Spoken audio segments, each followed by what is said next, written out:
달콤한 말씀, 행복한 하루 2월 9일 금요일 본문은 마가복음 1장 12절에서 20절까지의 말씀입니다. 성령이 곧 예수를 광야로 몰아내신지라.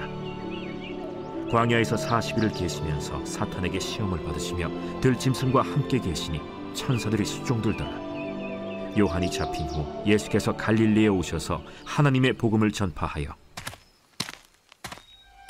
때가 찼고 하나님의 나라가 가까이 왔으니 회개하고 복음을 믿으라.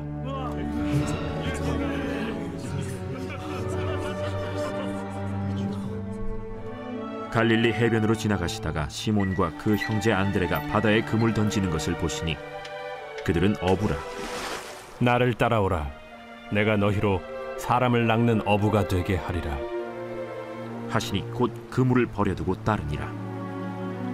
조금 더 가시다가 세베대의 아들 야고보와 그 형제 요한을 보시니 그들도 배에 있어 그물을 깁는데 곧 부르시니 그 아버지 세베대를 품꾼들과 함께 배에 버려두고 예수를 따라가니라.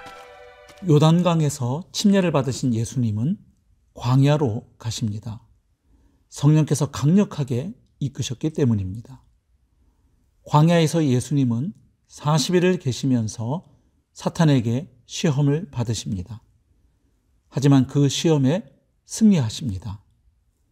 이 일은 에덴 동산에서 아담이 사탄의 유혹에 넘어가서 범죄한 것과 출애굽한 이스라엘 백성이 광야에서 시험에 실패한 것과 선명하게 대비됩니다.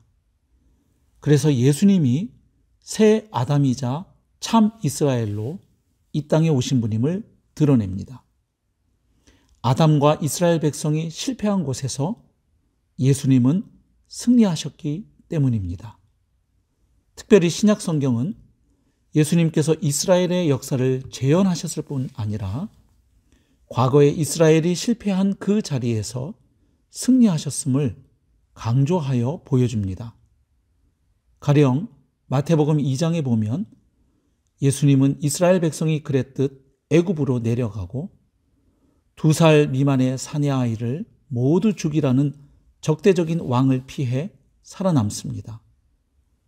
이후에 하나님은 이스라엘을 애굽에서 탈출시켰듯이 예수님을 애굽에서 나오게 하십니다.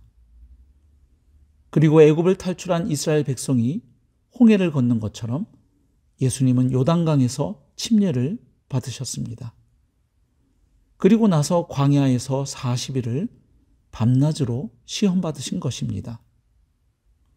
출애굽한 이스라엘 백성이 광야에서 40년간 시험을 받은 것처럼 말입니다.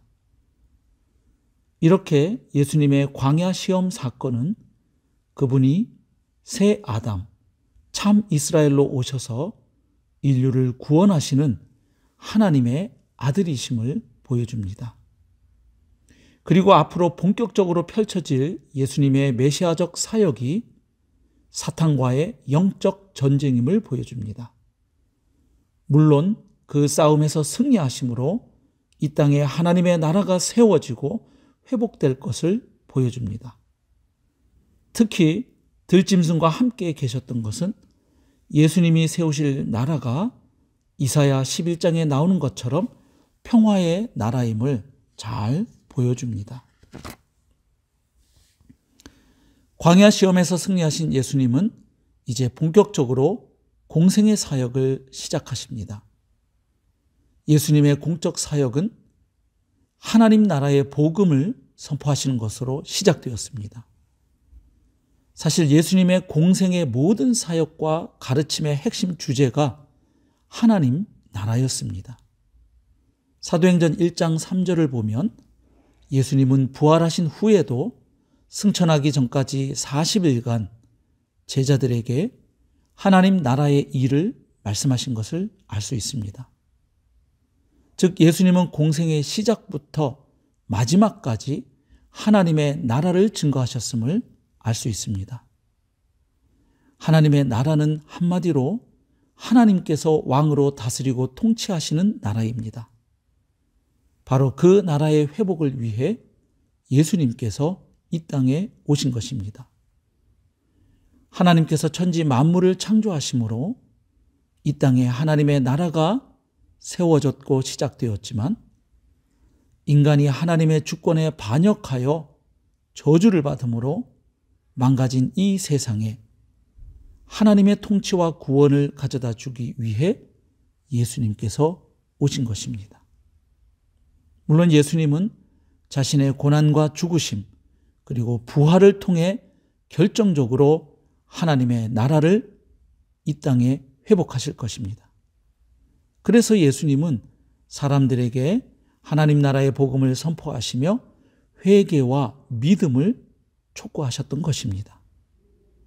말하자면 하나님 나라의 왕이 오셨으므로 그동안 사람들이 스스로 주인 노릇, 왕 노릇하며 살아온 죄를 회개하고 예수 그리스도를 주님으로 믿고 영접하는 것이 바로 이 땅에 도래하는 하나님 나라에 대한 합당한 반응임을 말씀해 주신 것입니다. 그리고 침례 요한이 투옥된 후 예수님께서 하나님 나라를 선포하신 것은 이제 새 시대가 시작되고 있음을 보여주는 것입니다. 즉 구약의 마지막 선지자인 침례 요한이 투옥되고 예수님께서 하나님 나라를 선포하시는 것은 메시아 시대의 시작을 알리는 신호탄과도 같은 것입니다. 자기에게 주어진 책임과 소임을 다하고 무대 뒤로 사라지는 침례 요한의 모습은 우리에게 묵직한 감동과 교훈을 주고 있습니다. 하나님 나라를 선포하심으로 공생애를 시작하신 예수님은 이제 제자들을 부르십니다. 특히 오늘 본문은 갈릴리의 어부들을 제자로 부르시는 모습을 소개하고 있습니다. 이것은 예수님께서 가져다 주시는 하나님 나라를 함께 누리고 또한 그 나라를 증거하고 시연할 사람들의 공동체를 세우시는 것입니다. 그런데 예수님은 제자들이 그 전에 하던 일, 가진 소유, 맺고 있던 관계를 정리하고 새로운 사명과 관계로 나아오도록 부르셨습니다. 물론 그 제자들은 예수님의 부르심 앞에서 순종했습니다. 그들은 과감하게 그동안의 삶의 자리를 떠나 예수님을 따릅니다. 배와 그물을 버려두고 예수님을 따라 나선 것입니다. 결국 예수님의 제자에게 요구되는 순종은 버림과 따름으로 표현된다는 것을 잘 보여줍니다. 다시 말해 이전의 삶으로부터의 단절 및 새로운 삶으로의 출발입니다. 사랑하는 성도 여러분, 우리도 제자들처럼 예수님께서 우리 인생에 찾아오셔서 만나주셨고 우리의 주가 되어주셨습니다. 그리고 복음의 증인으로 선교적 존재로 불러주셨습니다. 십자가에 못 박혀 죽으시고 부활하신 예수님을 통해 이미 시작된 하나님의 나라와 승천하신 예수님께서 다시 오심으로 완성될 하나님의 나라를 증언하는 자들로 불러주신 것입니다. 그렇다면 오늘 하루도 왕이신 주님의 통치를 받는 하늘 백성의 삶을 살아야 할 것입니다. 옛사람과 그 행위를 벗어버리고 새사람을 입고 살아가는 복된 오늘 하루가 될 수 있기를 축복합니다. 그러자면 오늘도 나 죽고 예수 생명으로 사는 십자가와 부활의 복음을 믿음으로 선포하며 그 복음을 살아내도록 도우시는 성령님의 인도와 도우심을 받아야 할 것입니다. 오늘 하루도 복음과 성령의 능력에 붙잡혀 살아가시기를 축복합니다. 또한 설 명절 기간 동안 만나는 가족과 친지분들에게 복음의 증인과 축복의 통로로 쓰임받는 은혜가 있기를 우리 주님의 이름으로 축복합니다.